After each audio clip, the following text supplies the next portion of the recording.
Salut à toutes et à tous, c'est Culture Chronique. Dans la vidéo d'aujourd'hui, je vais vous montrer comment faire un ordinateur de bureau avec un Raspberry Pi et la distribution Ubuntu Mate. Donc je vous avais déjà fait une vidéo du genre, mais c'était avec Raspbian. Cette fois-ci, on va utiliser Ubuntu Mate. Donc c'est une distribution bien connue du monde Linux. Donc vous aurez un bureau avec des dossiers, des fichiers, traitement de texte, lecteur vidéo, navigateur web, donc tout ce qu'il faut pour fonctionner comme l'ordinateur. Donc sur Ubuntu Mate, vous avez un store d'applications, aussi un store de logiciels. Donc vous pouvez installer directement les logiciels que vous voulez, vous les cochez, vous les installez. Vous pouvez choisir d'autres stores de logiciels aussi pour avoir encore plus de logiciels. Et donc ça s'installe simplement, il n'y a pas besoin de faire des commandes apt-get. Vous pouvez directement aller dans le store pour installer les logiciels. Mon tutoriel, je vais le faire sur un Raspberry Pi 3B. Donc le dernier, le 3B+, il n'est pas encore compatible avec Ubuntu Mate. Donc c'est pour ça que je vais le faire avec un 3B. Donc c'est le plus puissant à part le 3B+.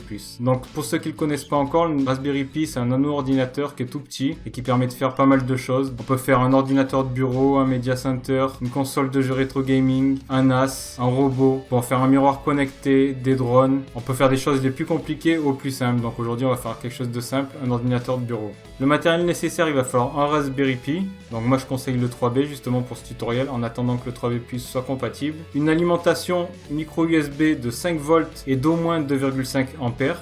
Donc une alim de smartphone micro USB c'est compatible, mais il faut qu'elle fasse au moins 2,5 ampères. Il faut un câble HDMI justement pour relier ça à la télé, une souris et un clavier. Donc si vous avez un trackpad, un clavier avec trackpad Bluetooth avec dongle Bluetooth, ça fonctionne, il n'y a pas de souci là-dessus. Il faut une carte micro USB d'au moins 16 Go et de classe 10. Donc justement le système d'exploitation sur Raspberry Pi, ça s'installe sur carte micro SD. Et donc une fois qu'on aura mis le système d'exploitation dans la carte micro SD de la manière dont je vais vous montrer, il n'y aura plus que l'installer sur le Raspberry Pi pour démarrer le Raspberry Pi. Donc dans la description de la vidéo, je vous ai mis des liens vers des articles que j'ai fait sur le Raspberry Pi, d'autres tutoriels, donc si ça vous intéresse. Des liens vers des kits pour Raspberry Pi aussi, pour savoir où trouver des Raspberry Pi et le matériel qui va avec. Et là on est tout de suite parti, donc je vais vous montrer le tutoriel, comment on fait. Et ensuite je vous présenterai Ubuntu Mate pour voir à peu près comment ça fonctionne. Allez, c'est parti! Donc sur culturechronique.fr, déjà on va aller télécharger la distribution Ubuntu Mate. Donc on va en télécharger Raspberry Pi. Et on va cliquer sur télécharger Ubuntu Mate. Donc on va arriver sur cette page, on choisit Raspberry Pi et on va télécharger cette version. Donc moi je l'ai déjà téléchargé, je ne vais pas le refaire. Une fois qu'on a téléchargé ça, il faut deux logiciels. Donc déjà il va falloir SD card formateur. Donc dans télécharger utilitaire, on va télécharger SD card formateur. Donc il est là. On télécharge celui-là, on clique dessus, on va le télécharger. Moi je l'ai déjà téléchargé aussi, donc je ne vais pas le refaire. Je vais vous montrer. Donc vous descendez. Et donc là pour Mac et là pour Windows. Donc vous téléchargez. Il faut télécharger aussi Etcher. Donc Etcher, ça va permettre de flasher l'image de Ubuntu Mate sur la carte SD. Donc il faut télécharger Etcher. Donc vous choisissez votre version pour Windows 64 bits, 32 bits, etc. Et vous téléchargez. Donc une fois que vous avez téléchargé ces deux logiciels plus la distribution Ubuntu Mate, il va falloir formater votre carte SD avec SD card formateur. Donc on va lancer SD card formateur une fois que vous l'avez installé. Oui. Donc là, il faut bien choisir notre carte SD, il ne faut pas se tromper. Et ensuite, on fait format. On fait OK. Et on va formater en FAT32. Donc là, elle est formatée. Donc il ne faut pas se tromper, il faut bien formater sa carte SD. Par contre, donc, je vous ai fait télécharger celui-là de logiciel et je vous conseille de ne pas formater avec le logiciel de formatage de Windows parce qu'il reconnaît que du Windows. Il ne reconnaîtra pas s'il y a du Linux, donc il n'arrivera pas à formater les parties Linux. Donc ensuite, une fois que la carte est formatée, on va lancer Etcher. Je vais vous montrer, c'est pas compliqué. On lance Etcher, on va cliquer sur Select Image et on va choisir Ubuntu Mate justement. On prend ça, on met Ouvrir. Et maintenant, il n'y a plus qu'à cliquer sur Flash. Donc 0%, etc. Donc je vous reprends à la fin, parce que ça va prendre un petit peu de temps. Donc il y en a peut-être pour 5 minutes. Donc ça y est, c'est terminé. Donc ça écrit Flash Complete. Donc maintenant, il faut récupérer la carte micro SD, la mettre dans le Raspberry Pi. Le Raspberry Pi, il faut le brancher avec le câble HDMI sur la télé. Ensuite, brancher souris, clavier. Et en dernier, surtout pas se tromper, en dernier, l'alimentation. Comme ça, une fois qu'on branche l'alimentation, le Raspberry Pi démarre tout de suite. Il lance l'installation automatiquement. Donc je vais vous montrer ça aussi. Donc maintenant, on va prendre la carte micro SD. Donc on va ouvrir le boîtier. Moi je l'ai mis dans un boîtier, le Raspberry Pi. Mais on peut le laisser à l'air libre, mais c'est toujours mieux de le mettre dans un boîtier, ça coûte pas grand chose. On le retourne, on met la carte micro SD dedans. Hop, il y a juste ça à faire. On remet dans le boîtier. Comme ceci. Et on ferme. Voilà. Maintenant il faut rebrancher. Donc comme je l'ai dit, l'alimentation en dernier. Donc le petit dongle USB justement pour le clavier et la souris Bluetooth. Donc on peut mettre des souris clavier avec fil, il n'y a pas de souci pour ça, c'est des ports USB normal. Là, c'est le port Ethernet.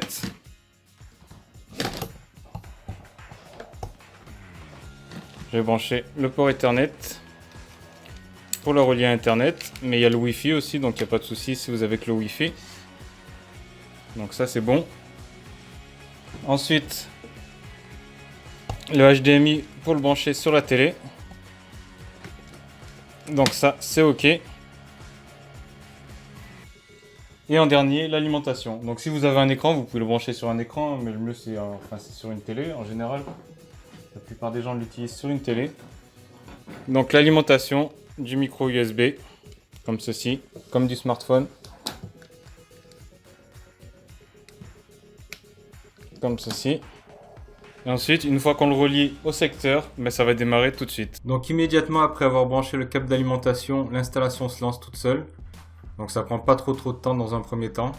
Après il y aura 2-3 réglages à faire et il y aura la fin de l'installation qui se lancera. Donc là on va directement arriver sur la page de réglage. Donc il faudra régler le clavier entre autres, la langue. Donc c'est assez rapide. Donc ne vous inquiétez pas, pendant la présentation, il y a des séquences que j'ai passées un peu plus rapidement, j'ai coupé pour pas qu'on perde trop de temps. Donc là, il va falloir régler la disposition du clavier. Donc il y a pas mal de dispositions différentes, donc on va mettre français. Là, il faut choisir son nom, il faudra définir un mot de passe aussi. Et ensuite, il faudra valider. Donc on peut, si on veut, chiffrer le dossier personnel.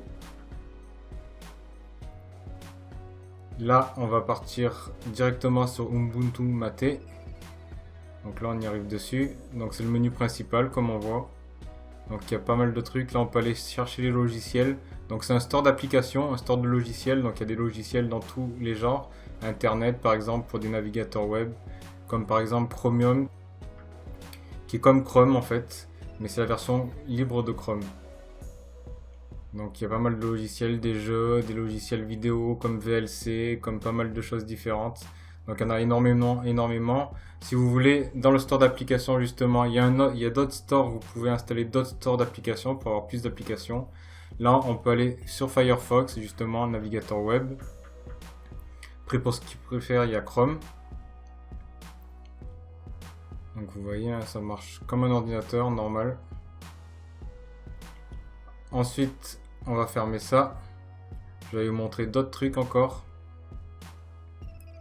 Donc, comme vous voyez, le dossier personnel, on peut aller dedans, cliquer dessus. Dans le bureau, documents, images, modèles, téléchargement, vidéo. Donc c'est pas compliqué à se servir. Pour ceux qui savent se servir déjà d'un ordinateur, c'est pas compliqué, c'est la même chose. Même si c'est du Linux, c'est un peu différent. Donc là, vous voyez différents logiciels qui sont déjà préinstallés dessus. Donc comme une calculette, je vous montre vite fait qu'il n'y a pas besoin de les installer, ils sont déjà installés. Donc système pour faire des réglages, les préférences, l'apparence, par exemple, les paramètres. Donc il y a pas mal de trucs, tous les réglages ils se trouvent de ce côté-là. Donc le matériel, etc., etc. Là vous voyez les logiciels qui sont déjà préinstallés de base, comme je vous disais. Donc il y en a beaucoup aussi. Donc il y a tout dans tous les genres, il y a des jeux, des logiciels de programmation, VLC, après si vous avez Minecraft Pi, vous pouvez installer Kodi dessus, donc il y a pas mal de choses. Après, comme vous avez vu, il y a le store d'applications, justement, ou sinon vous pouvez toujours faire apt-get. Donc là, vous pouvez créer un nouveau dossier, l'appeler doc, par exemple, l'appeler comme vous voulez, rentrer dedans. Voilà, le déplacer. Donc là, c'est votre bureau, hein. C'est votre bureau, exactement. Là, en bas à droite, la corbeille. Voilà, elle est vide. On vient l'installer. Donc en haut, on a, ici c'est pour le Bluetooth. Donc c'est pour gérer tout ce qui est Bluetooth, le désactiver, l'activer, le rendre découvrable, l'associer avec un appareil. Ça c'est la partie audio, ça c'est pour avoir le calendrier. Et ça c'est la partie réseau, donc les box Wi-Fi auxquelles on peut se connecter, elles sont là. Donc moi je suis connecté par câble, donc il n'y a pas besoin de ça. Voilà. Donc il y a pas mal de choses. Et là c'est pour éteindre, donc on peut éteindre, redémarrer, etc. Voilà, j'espère que cette petite présentation et ce petit tutoriel vous aura plu. Si c'est le cas, n'oubliez pas de mettre un petit pouce bleu, de vous abonner gratuitement à ma chaîne Culture Chronique. Visitez aussi culturechronique.fr si vous préférez des images et des textes. Les réseaux sociaux, c'est Facebook et Twitter, donc c'est les seuls où je suis dessus. C'est déjà suffisant, je trouve. Et puis portez-vous bien et à une prochaine pour une prochaine vidéo. Ciao, ciao, ciao!